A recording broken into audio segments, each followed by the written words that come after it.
Es Juan 18, versículos del 12 al 40. Dice: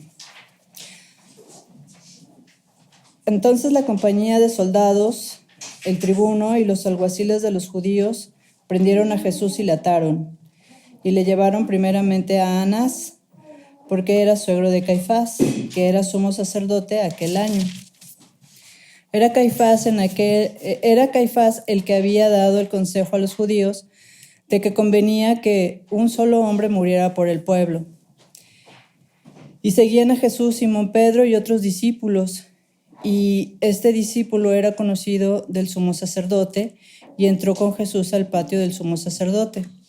Mas Pedro estaba fuera, a la puerta. Salió pues el discípulo que era conocido del sumo sacerdote, y habló a la portera e hizo entrar a Pedro. Entonces la criada portera dijo a Pedro: ¿no eres tú también de los discípulos de este hombre? Dijo él: no lo soy. Y estaban en pie los siervos y los alguaciles que habían encendido un fuego, porque hacía frío y se calentaban. Y también con ellos estaba Pedro en pie, calentándose. Y el sumo sacerdote preguntó a Jesús acerca de sus discípulos y de su doctrina. Jesús le respondió: yo públicamente he hablado al mundo, siempre he enseñado en la sinagoga y en el templo, donde se reúnen todos los judíos, y nada he hablado en oculto. ¿Por qué me preguntas a mí? Pregunta a los que han oído, ¿qué les haya yo hablado? He aquí ellos saben lo que yo he dicho. Cuando Jesús hubo dicho esto, uno de los alguaciles que estaba allí le dio una bofetada diciendo: ¿así respondes al sumo sacerdote? Jesús le respondió: si he hablado mal, testifica en qué está el mal, y si bien, ¿por qué me golpeas? Anás entonces le envió atado a Caifás, el sumo sacerdote. Estaba pues Pedro en pie, calentándose, y le dijeron: ¿no eres tú de sus discípulos? Él negó y dijo: no lo soy. Uno de los siervos del sumo sacerdote, pariente de aquel a quien Pedro había cortado la oreja, le dijo: ¿no te vi yo en el huerto con él? Negó Pedro otra vez, y enseguida cantó el gallo. Llevaron a Jesús de casa de Caifás al pretorio. Era de mañana y ellos no entraron en el pretorio para no contaminarse y así poder comer la Pascua. Entonces salió Pilato a ellos y les dijo: ¿qué acusación traéis contra este hombre? Respondieron y le dijeron: si este no fuera malhechor, no te lo habríamos entregado.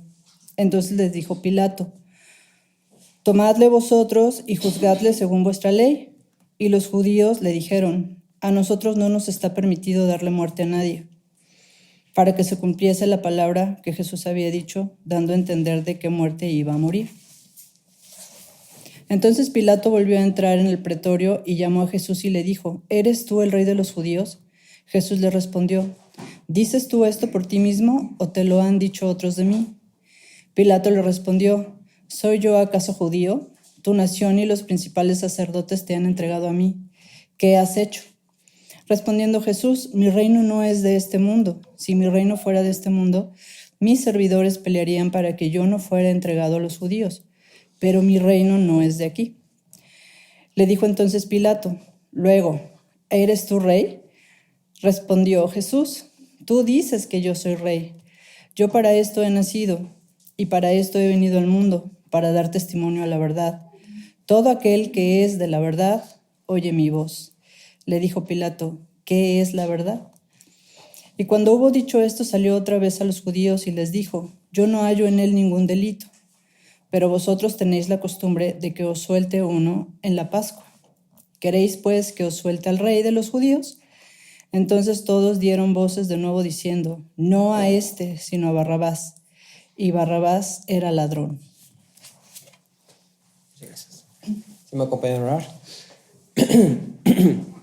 Padre, te damos gracias en esta hora, Señor, porque nos has dado tu palabra, Señor, porque nos das el privilegio, papá, nos das el lujo de poder conocer, papá, de poder leer tu palabra abiertamente, públicamente, Señor, de poder disfrutarla, de poder estar reunidos como hermanos, Señor. Te pedimos en esta hora que lo que tú quieras hablar a nosotros a través de tu palabra sea verdad, Señor, sea vivo, papá, que sea algo que obre en nuestros corazones por medio del poder de tu Espíritu Santo, Señor. Que no sea algo que se quede simplemente como intelecto en nuestras cabezas, Señor, sino que sea algo que llegue a nuestros corazones, papá, y empiece a moldear y transformarnos poco a poco, Señor. Te lo pedimos en el nombre de Cristo Jesús. Amén. Pueden sentarse.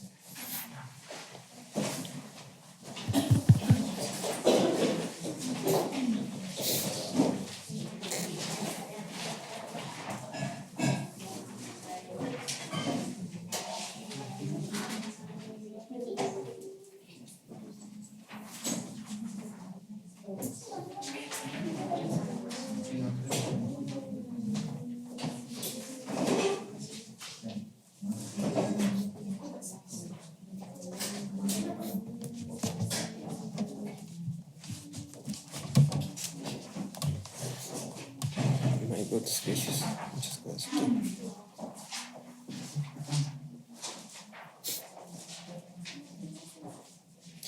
Muy bien. Me gustaría empezar jugando un juego con ustedes. Vamos a jugar verdad o falso. Entonces te voy a pedir lo siguiente. Te voy a decir ciertas afirmaciones. Si consideras que lo que estoy diciendo es verdad, por favor levanta tu mano derecha o izquierda. ¿Sí? Si lo que digo es verdad, levanta tu mano derecha. Si lo que digo es falso, no levantes tu mano. ¿Ok? Mano arriba es verdad, mano abajo es falso. Mi suéter es beige, café. ¿Verdad o falso? ¿Ok? No existen colores feos. No existen colores feos.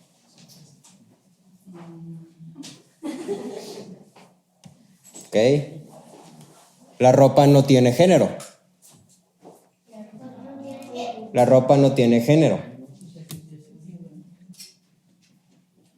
Falso todos. ¿Ok? El arte es subjetiva. Cada uno de nosotros tiene que interpretarla según lo que cada uno entiende. El arte. El arte es subjetiva. Yo la interpreto según lo que yo entiendo. ¿Ok? ¿Ok? Muy bien. Ya acabamos nuestro juego de verdad o falso. El tema que vamos a hablar hoy es el tema de la verdad. Entonces, por eso estamos jugando verdad o falso. Si te das cuenta, hay cosas que son muy sencillas de decir, esto es verdad, esto no es verdad. Si el hecho de decir el suéter que estoy usando es café, pues sí, es evidente, lo puedes ver, objetivamente es verdad, si no hay duda alguna. Pero cuando vamos a algo como por ejemplo esta cuestión del arte es subjetiva o es objetiva, hay muchas manos arriba, pero también hay algunas manos abajo. Cuando hablamos de que la ropa tiene género o no tiene género, hay algunas manos arriba, muchas manos abajo. ¿Sí? La verdad es un tema que es importante para nosotros, es importante para todas las personas, ¿sí? Pero específicamente para nosotros es algo que es fundamental.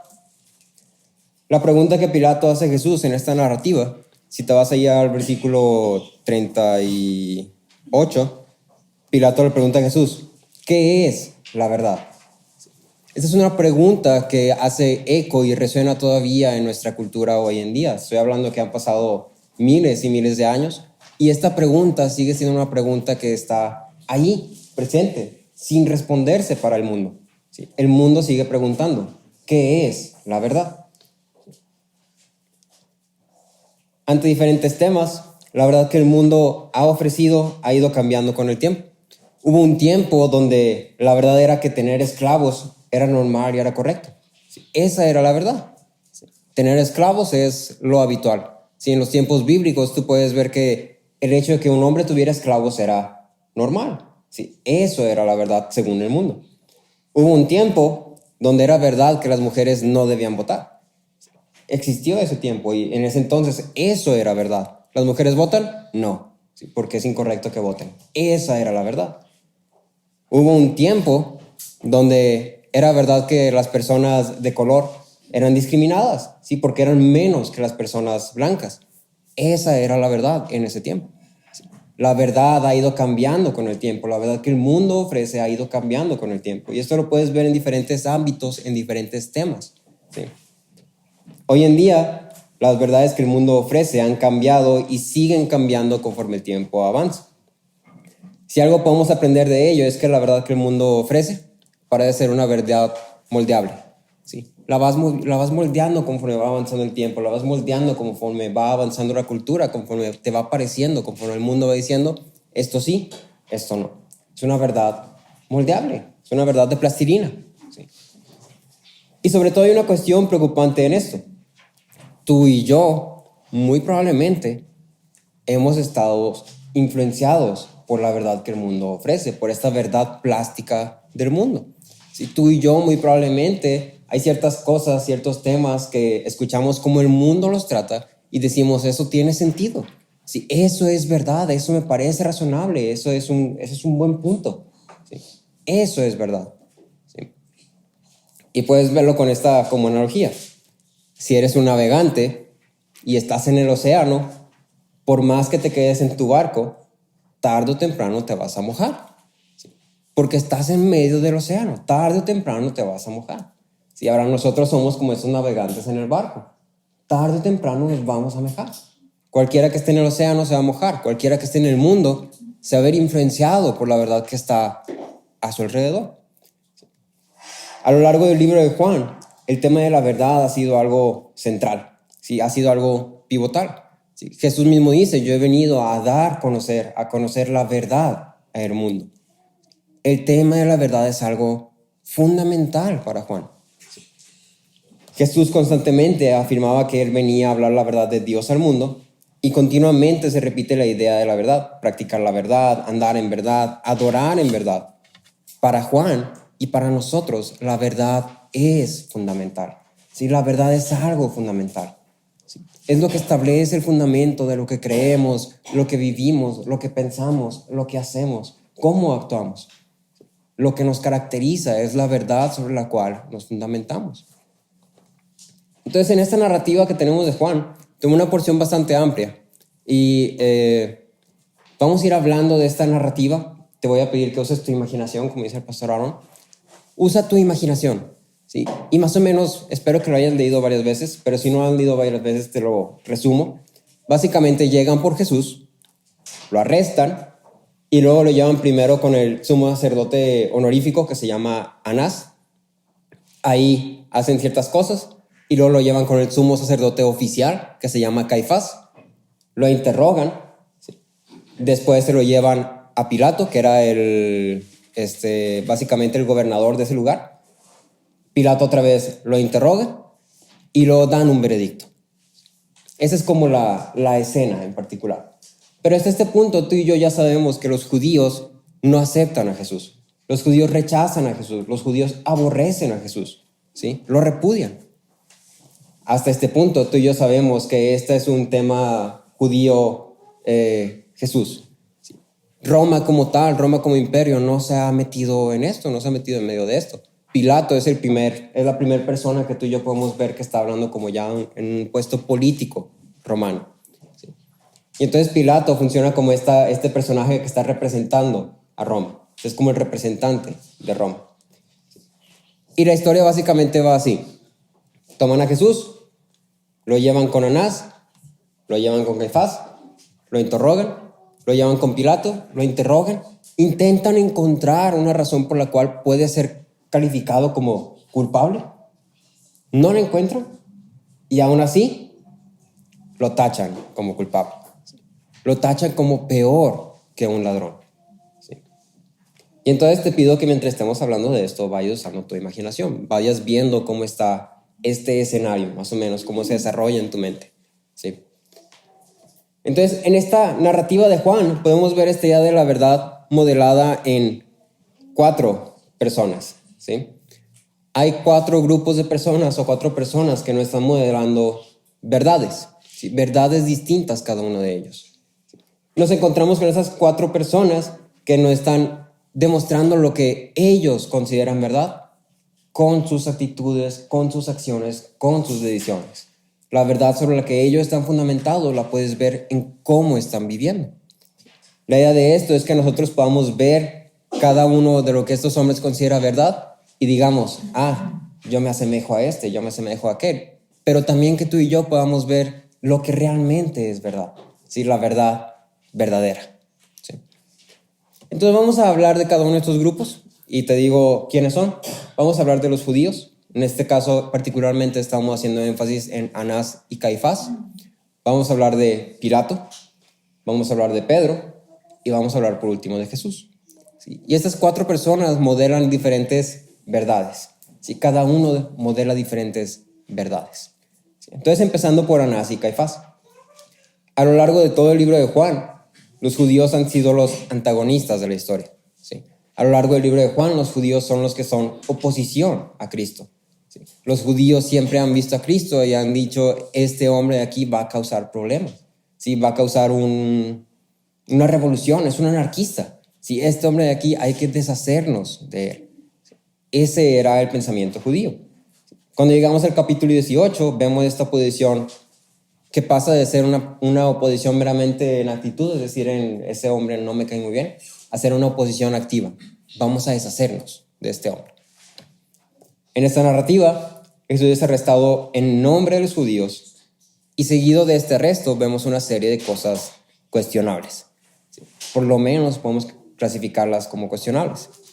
Por decir, para este punto, los judíos ya han demostrado que son un ejemplo de personas que buscan cumplir la ley sin realmente entenderlas. Son personas religiosas que siguen reglas impuestas por la autoridad y por la religión que les rodea.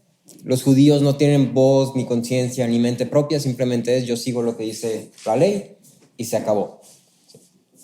Para los judíos, obedecer la ley, vivir la ley, era su verdad. La ley misma era su verdad. Para los judíos, su fundamento era la ley, completamente. La cosa aquí es que para los judíos, la ley era el fin mismo. La ley era el origen de las cosas, la ley era el fin de las cosas, la ley era el todo de las cosas. No había nada más antes ni después. Todo se trataba de cumplir la ley. Sí, la ley, la ley, la ley. En este arresto de Jesús, podemos ver claramente esta forma de pensar cuando destacamos ciertas características de lo sucedido, observando cómo su proceder se basa en una ética y una moral un tanto torcida. Vamos a llamarla también una ética y moral plástica. ¿Sí? Se va moldeando dependiendo de lo que les conviene en ese momento. Entonces, te presento 4 puntos que debemos de considerar. El primero es que el desarrollo de esta interrogación de Jesús fue hecha durante la noche. No fue hecha durante el día, no fue hecha de una forma oficial, fue hecha durante la noche, de manera ilícita, pasando primero por el no sumo sacerdote, es decir, Anás, y luego ahora sí por el sumo sacerdote oficial. Para este punto, el sumo sacerdote era un puesto que tú y yo vamos a ponerle que era como el presidente, ¿sí? El presidente de los judíos. El presidente de los judíos en este momento era Caifás, era el presidente que había sido puesto por Pilato, por Roma, ¿sí? Pero Anás era el presidente anterior y para los judíos Anás era el verdadero, ¿sí? El verdadero presidente. Entonces era como Anás es nuestro presidente, pero vamos a poner ahí a Caifás porque tú no lo estás diciendo, ¿sí? Nada más para darte el gusto. Pero lo que vemos aquí es que Anás es quien realmente tiene el poder y Caifás es meramente una figura que está cumpliendo un oficio, ¿sí? Un poco torcido ahí. Después de esto podemos ver que en los arrestos o en las acusaciones o en temas legales, el acusado, en este caso Jesús, nunca era interrogado. Según la tradición judía, el acusado no era interrogado. Lo que pasaba en un tribunal, cuando se llevaba a alguien y se decía, este hombre hizo esto, era que habían testigos. ¿Sí? Habían testigos a favor y testigos en contra. Y entonces se interrogaba a los testigos a favor y a los testigos en contra. Pero el acusado nunca era interrogado. Y aquí lo que vemos es justamente algo que está totalmente fuera de. Aquí no hay ni testigos a favor, hay testigos en contra, y el acusado es el que está siendo interrogado. Entonces, otra vez, estamos viendo un poquito de moral y ética medio torcida, ¿sí? Después de esto, podemos ver que cuando Jesús responde a Caifás diciendo lo que yo he dicho, ellos lo saben, pregunta a ellos. Está haciendo justamente una insinuación a esto. Está diciendo, pregúntale a los testigos como es debido. ¿sí? Lo que yo he dicho, ellos lo conocen, pregúntales a ellos. Jesús está diciendo, hazlo como es debido. Y entonces, ¿qué hace el oficial? Va ahí, pum, lo golpea. ¿Sí? Esto es también algo inapropiado, es algo torcido. ¿Por qué? En ningún momento el acusado debe ser interrogado y en ningún momento Jesús dio una respuesta errónea. Simplemente estaba exigiendo, estaba pidiendo un juicio justo. ¿Sí? Estaba pidiendo un juicio justo. Legalmente lo correcto hubiera sido, en caso de que Jesús hubiera hecho una ofensa contra el que estaba interrogando, era que se marcara como un cargo, así como tal. O sea, el hombre hizo una ofensa al sumo sacerdote. Y entonces eso también funcionaba como evidencia en contra de él. Sin embargo, lo que vemos es algo torcido. ¿Sí? Anás y Caifás no quisieron entrar en el pretorio para no ser impuros. Si te das cuenta, cuando van a llevar a Jesús ahí al pretorio con Pilato, dice, pero no quisieron entrar porque iba a ser la Pascua. ¿Sí? Y como iba a ser la Pascua, no pueden entrar en casa de un gentil porque luego se iban a ser impuros. Y pues no puede estar impuro para la Pascua. Ahora, si se trata de crucificar a un hombre, eso es otra cosa. Pero entrar a casa de un gentil, no. Sí, a eso sí no, porque ahí voy a romper la ley. Crucifícalo, haz lo que quieras, sí, es inocente, me está estorbando, mátalo, hazle algo. Pero entrar a casa de un gentil, no. Sí. Otra vez, hay una moral y hay una ética torcida, que simplemente se trata de cumplir la ley según lo que ven en la ley. Sí. Pero todo lo demás fuera de la ley ya es como que, aquí lo puedo hacer así, aquí lo puedo hacer así, aquí así, y ya, se acabó. ¿Sí? Calvino decía, aunque están tan llenos de malicia, ambición, fraude, crueldad y avaricia, que casi infectan el cielo y la tierra con su olor abominante, solo temen las contaminaciones externas. Solo temen las contaminaciones externas. Estos hombres están podridos por dentro. Tan podridos que hacen que el cielo y la tierra apeste casi. Pero solo temen las contaminaciones externas, como si por dentro estuvieran bien. En Tito 1:15 podemos leer que dice, todas las cosas son puras para los puros, pero para los corrompidos e incrédulos nada es puro, sino que tanto su mente como su conciencia están corrompidas. Tanto su mente como su conciencia están corrompidas. La verdad de los judíos, hablando sobre todo de los altos mandos, era una verdad que solo le importaba cumplir su agenda. Solo le importaba cumplir lo que ellos consideraban como esto es lo correcto. Estaban dispuestos a lo que fuera para lograr esto, aun si eso implicaba rechazar, defraudar, engañar, ignorar, excluir. Los judíos nos presentan a nosotros un modelo de lo que llamaríamos activismo religioso. Y el activismo religioso es básicamente esta forma de comportarse. De todo se trata de cumplir lo que la religión dice, pero entonces el amor, la compasión, la gracia, el perdón, todo eso, échalo por la ventana. Eso no me sirve para cumplir lo que dice la ley. La ley se trata solamente de lo que yo hago y lo que yo no hago. El activismo religioso te dice, ve todos los domingos a la iglesia. Participa en todas las actividades de la iglesia. Te dice, ve y estudia la Biblia todos los días 1 hora. Levántate a las 3 de la mañana y ora, y si no lo haces, ya se ha hecho a perder. Tienes que empezar de cero. ¿Sí? Pero mientras haces todo eso, tu familia puede estar hecha un caos. ¿Sí? Tus relaciones pueden estar completamente desmoronadas. ¿Sí? El amor, la compasión, la gracia, el perdón, todo eso está, ¿quién sabe dónde? Pero yo estoy todos los días en la iglesia, yo participo en todas las reuniones, yo participo en todos los ministerios, yo hago esto, yo hago aquello, yo hago esto, yo hago aquello. Eso es activismo religioso. ¿Sí? La verdad de los judíos excluía a cualquiera que no se conformara a ella. Su propósito no era ganar a otros, ni ayudar a otros.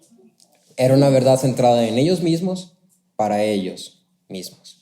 Si esto a ti y a mí nos debe hacer cuestionarnos. La religión que profeso es una religión centrada en mí mismo para beneficiarme a mí mismo. Digo que soy cristiano porque eso me beneficia a mí, porque eso me hace pleno a mí, porque eso me llena a mí. Claramente el estar satisfecho en Cristo es un beneficio, es un agregado, es algo que tú y yo podemos disfrutar en el cristianismo.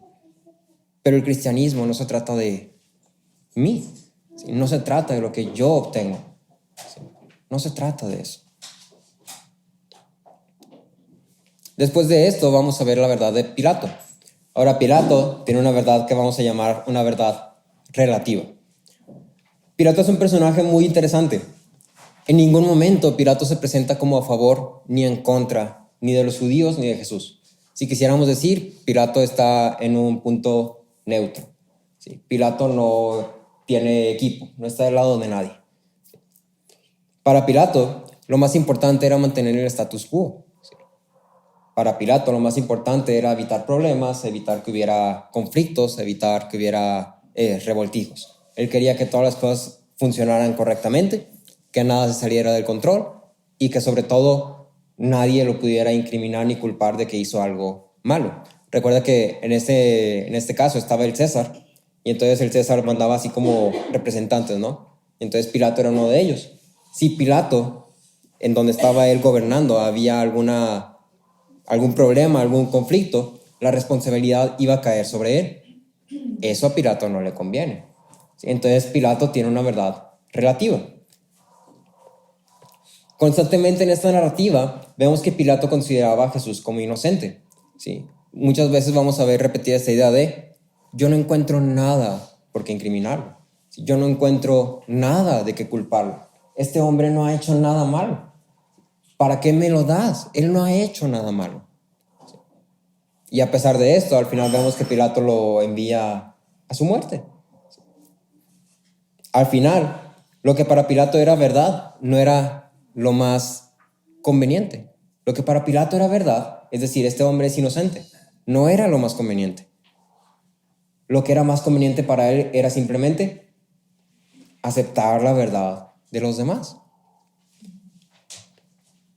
Pilato es el más excelente representante de la mentalidad escéptica de este mundo, una mentalidad que dice, no me inclino ni por esto ni por aquello, pero aquí me conviene esto, entonces voy a agarrar esto. Voy a elegir esta verdad. ¿Sí? Para Pilato, la verdad, si lo quisiéramos poner en una frase, es lo que es más conveniente. ¿Sí? Lo que me fuera más conveniente, esa es la verdad para Pilato. La verdad no es absoluta, cada quien la interpreta como elige, según sus circunstancias, según sus sentimientos, según lo que más conviene en ese momento.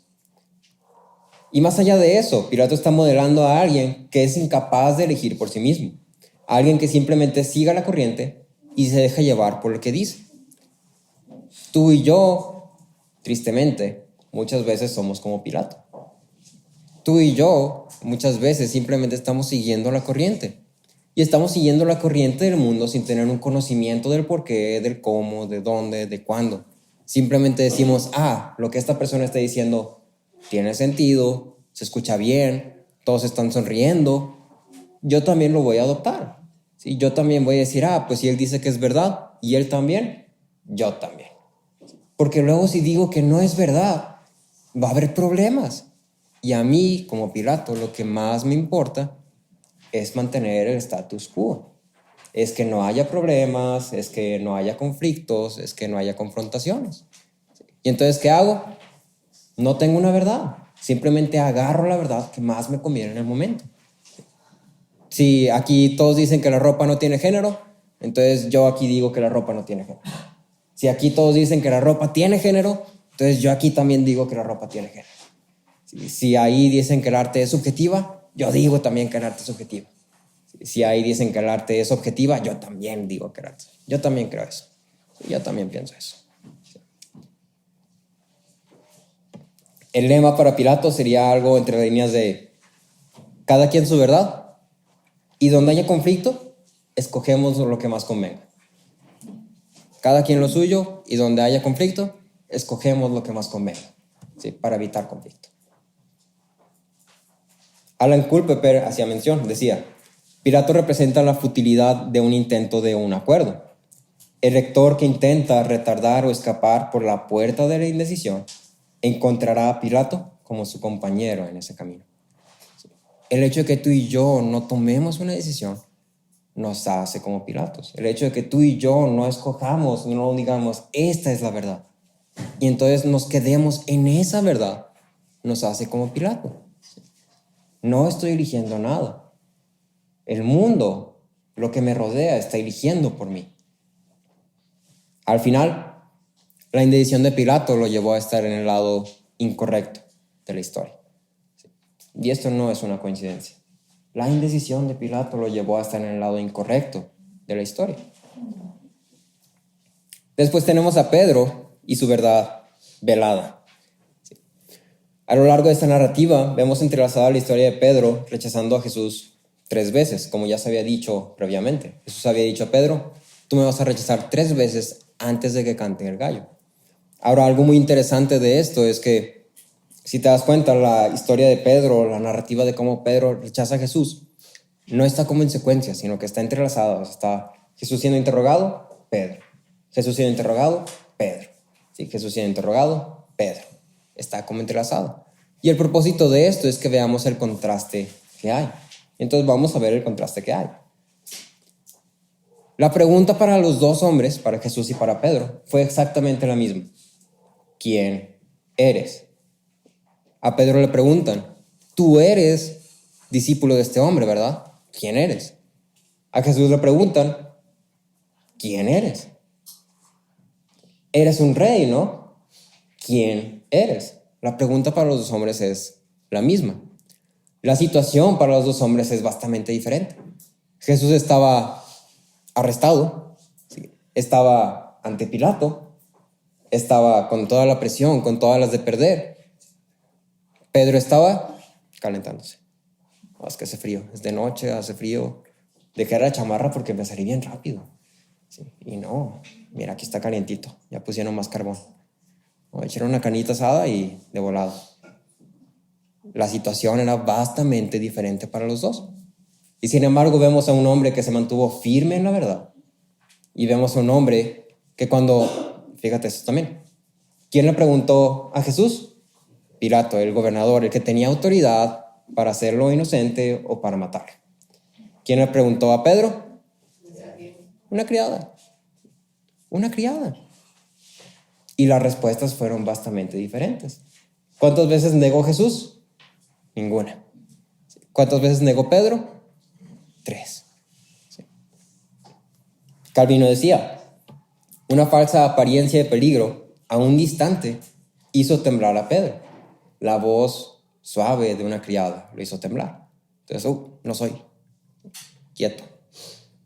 Y luego dice, ¿y no somos distraídos nosotros cada día de Cristo por ridiculeces infantiles? ¿No somos nosotros también así? Nadie nos está amenazando con nuestra vida.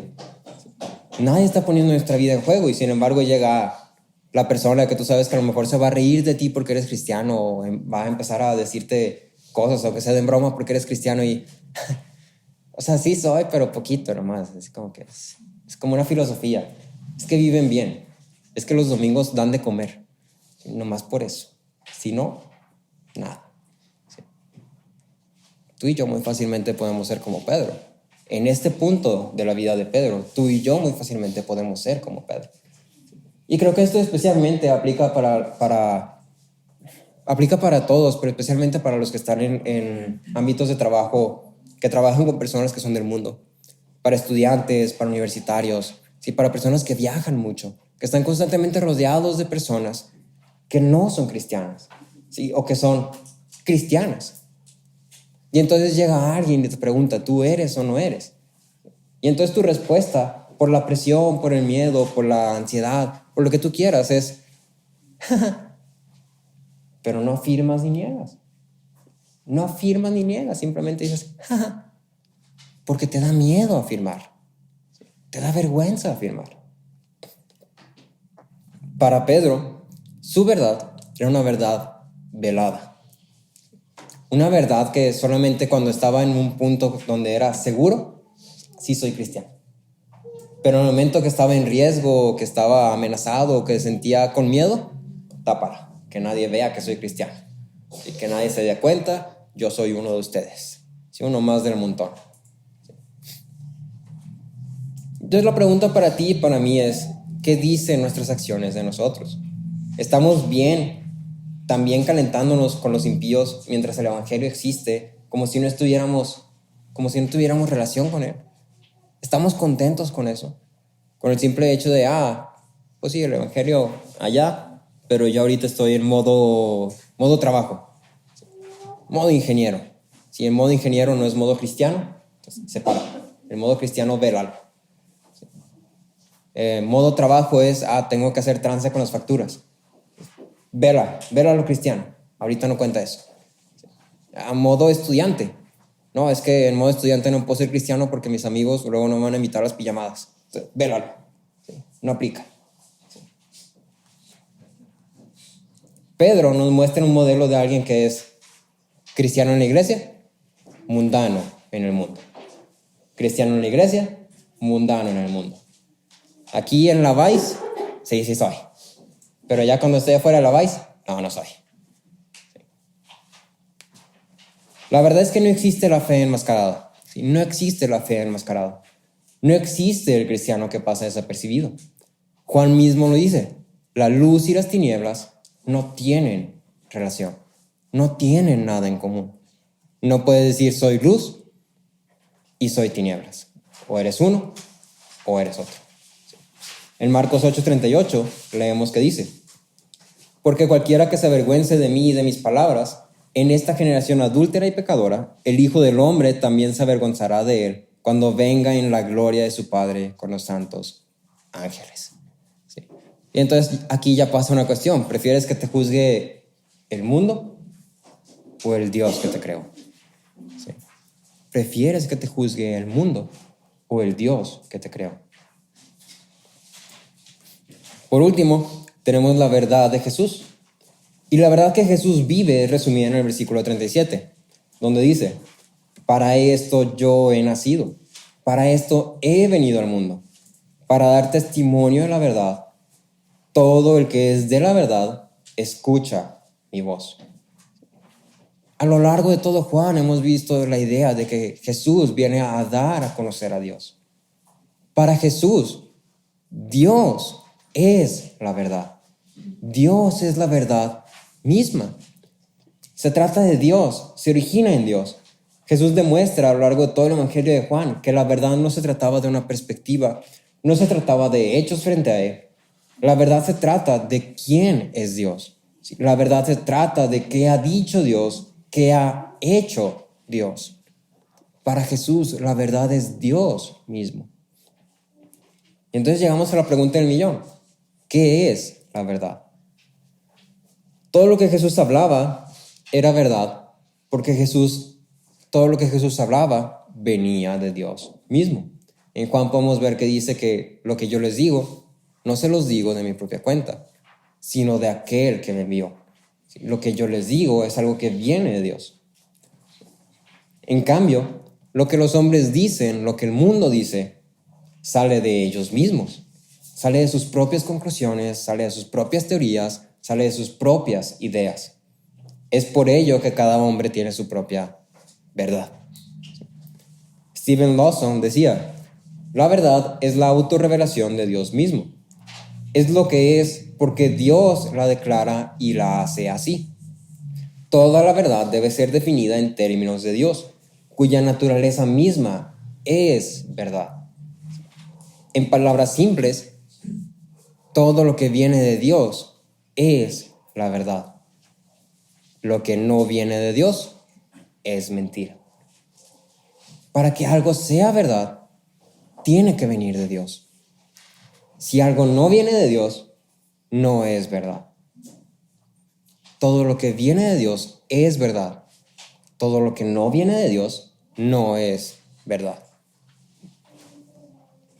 Entonces me gustaría terminar con características de la verdad. ¿Qué es lo que distingue a la verdad? ¿Sí? ¿Por qué la llamamos verdad? Entonces te expongo 5 características de forma muy rápida. Lo primero es que la verdad tiene un origen divino. La verdad no viene del mundo, viene de Dios. El mundo, por su cuenta, nunca podría saber la verdad porque la verdad no está en el mundo. Por eso es que Dios envía a su Hijo a dar a conocer la verdad. ¿Sí? La respuesta de Jesús a Pilato insinúa en esto mismo. En el versículo 36, la primera parte dice, Jesús le respondió, mi reino no es de este mundo. En este mundo no lo vas a encontrar. En este mundo no está la verdad. ¿Sí? Yo vengo a dar a conocer la verdad. Romanos 3:4 dice, antes bien, sea hallado Dios veraz, aunque todo hombre sea hallado mentiroso.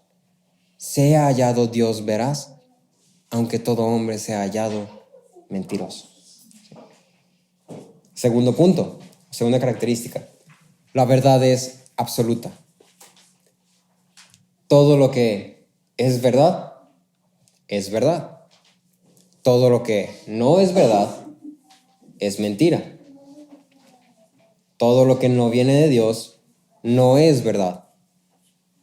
No existen tonos grises, no existen medias verdades, simplemente existe verdad y mentira. ¿Sí? Tercero, la verdad es inmutable, o sea, no cambia. En ningún momento cambia, en ningún lugar cambia, con ninguna persona cambia. En Isaías 48 leemos que dice, se seca la hierba, se marchita la flor, pero la palabra de nuestro Dios permanece para siempre. La verdad no cambia, nunca ha cambiado y nunca va a cambiar. La verdad ha sido la misma desde el principio. La verdad no cambia con el tiempo, ni con el lugar, ni con la cultura, ni con las circunstancias. La verdad siempre es la misma y siempre va a ser la misma. Steve Lawson dice, la sociedad puede intentar redefinir la moralidad. La cultura puede intentar reclasificar sus costumbres. Pero Jesús se identificó a sí mismo como la verdad, no como la costumbre del día. Y Jesús no cambia.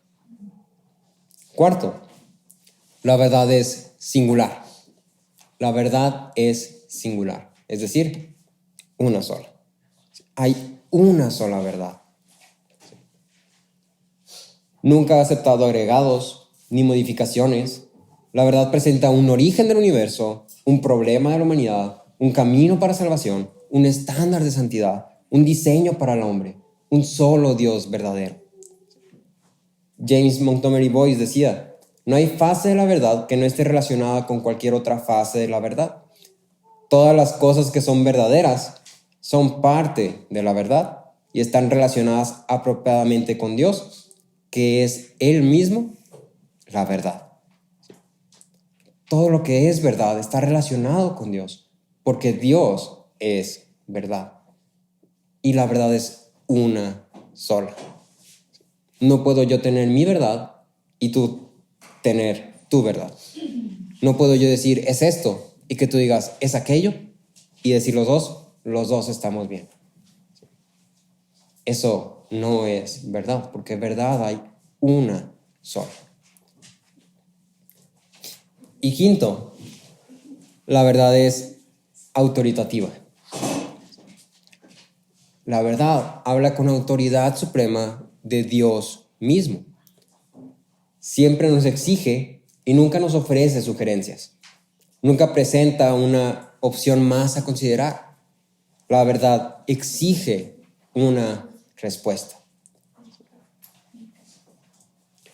La misión de Jesús en el mundo, su obrar durante toda su vida, su obediencia hasta la muerte, todo esto nos habla a nosotros de una parte de esta verdad que es de máxima importancia para nosotros, que fue anunciada por Jesús mismo. En Juan 3, 16 y 17 leemos que dice, de tal manera amó Dios al mundo que dio a su Hijo unigénito para que todo aquel que cree en Él no se pierda, sino que tenga vida eterna. Porque Dios no envió a su Hijo al mundo para juzgar al mundo, sino para que el mundo sea salvo por Él. Y en este pasaje encontramos implicaciones. Encontramos la implicación de que el mundo está perdido. Encontramos la implicación de que el mundo va a ser juzgado. Encontramos la implicación de que el que cree en el Hijo tiene vida eterna, es decir, ya no está perdido. Y encontramos la implicación de que solo en Cristo hay salvación. Solo en Cristo hay salvación. El Evangelio nos presenta la verdad de quiénes somos, de por qué el mundo es como es, de lo que deberíamos ser y de nuestras opciones al respecto. El Evangelio nos dice, el mundo va a ser juzgado y tú eres parte del mundo. Y el estado en el que tú estás es un estado de culpabilidad. Tú eres culpable y vas a ser juzgado. Y cuando seas juzgado, vas a ser hallado culpable. Pero también hay una forma en la que puedes ser considerado justo. Cristo es la única forma en la que tú puedes ser considerado justo. Y esa es la verdad que el Evangelio nos presenta. La verdad exige una respuesta. Y entonces la pregunta para ti y para mí hoy es, ¿qué verdad vamos a elegir? ¿Qué verdad voy a elegir? Puedo elegir la verdad del mundo. El mundo me dice, sé lo que sientes ser. Si tú sientes que eres esto, sé esto. Si tú sientes que eres aquello, sé aquello. Somos libres de ser lo que queramos ser. No hay nada que defina qué eres o qué no eres. Tú sé lo que tú quieres ser. El mundo te dice, la ética y la moral depende de las circunstancias, depende de lo que hagas, depende de lo que no hagas. Se vale que hagas daño a alguien si él te hizo daño primero. Se vale que hagas esto si consideras esto y esto. Se vale que si estás en el trabajo hagas tranzas porque, pues, es que si no haces tranzas, pues, no vas a sacarle. No te va a ir bien, no vas a poder vivir. Entonces se vale, ¿no? Es que el gobierno hace más tranza. Tú también haz tranza. ¿Sí? No, es que así es México. Si quieres trabajar, así tienes que trabajar. Si no, nada. El mundo te dice, no perdones. No perdones, la gente no merece que la perdones. Perdonar es injusticia. Si perdonas, no hay justicia. Entonces, cancélalo. Si la persona te hizo daño, cancélala. Ignórala, bórrala de tu vida. Ya no existe para ti. Mátala en tu corazón. Eso es lo que el mundo te dice. En la semana veía un podcast y salió una pregunta en el podcast y era, ¿qué prefieres? ¿Saber cuándo te vas a morir o saber qué hay después de la muerte? Y entonces, de forma muy apática, todos respondieron, ninguna. No quiero saber cuándo me voy a morir porque luego me estreso. Pero no me interesa saber qué hay después de la muerte. Yo creo que nos vamos a morir y ya. Somos polvo de estrellas. Y nomás te mueres y ya ahí quedó. El mundo te dice eso. El mundo te dice, estás vivo por un momento y luego ya te mueres y ya ahí quedó. Sí. Kevin DeYoung decía, la elección que más importa en realidad es una vida de elecciones. Es una vida de elecciones. Porque constantemente tenemos que elegir la verdad, vivir en la verdad, actuar en la verdad. Sí. Constantemente tenemos que estar haciendo una decisión consciente, intencional, de andar en la verdad. Y entonces quisiera terminar con Josué 24:15, que es un versículo que yo creo que todos conocemos, o la mayoría. Josué 24:15 dice, si no les parece bien servir al Señor, escojan hoy a quien han de servir, si a los dioses que sirvieron sus padres que estaban al otro lado del río, o a los dioses de los amorreos en cuya tierra habitan, pero yo y mi casa serviremos al Señor. Sí, te doy un poquito de contexto. Josué dice esto al pueblo después de un capítulo casi de decir, Dios hizo esto, Dios hizo aquello, Dios los liberó de aquí, Dios abrió el mar, Dios les dio de comer, Dios los cuidó, Dios hizo aquello y esto, y mira, Dios está aquí. Elige hoy a quién vas a servir. Elige hoy cuál verdad vas a adoptar. Si la verdad del Dios verdadero, del único Dios verdadero, o la verdad del mundo, de las muchas que hay ahí, verdades. Sí. Y es la misma pregunta para ti y para mí hoy. ¿Qué verdad voy a elegir? ¿La verdad de la palabra, la verdad de que Dios nos creó? ¿O voy a seguir viviendo como Pilato, o como los judíos, o como Pedro en este punto de su vida? Simplemente teniendo una verdad a medias, una verdad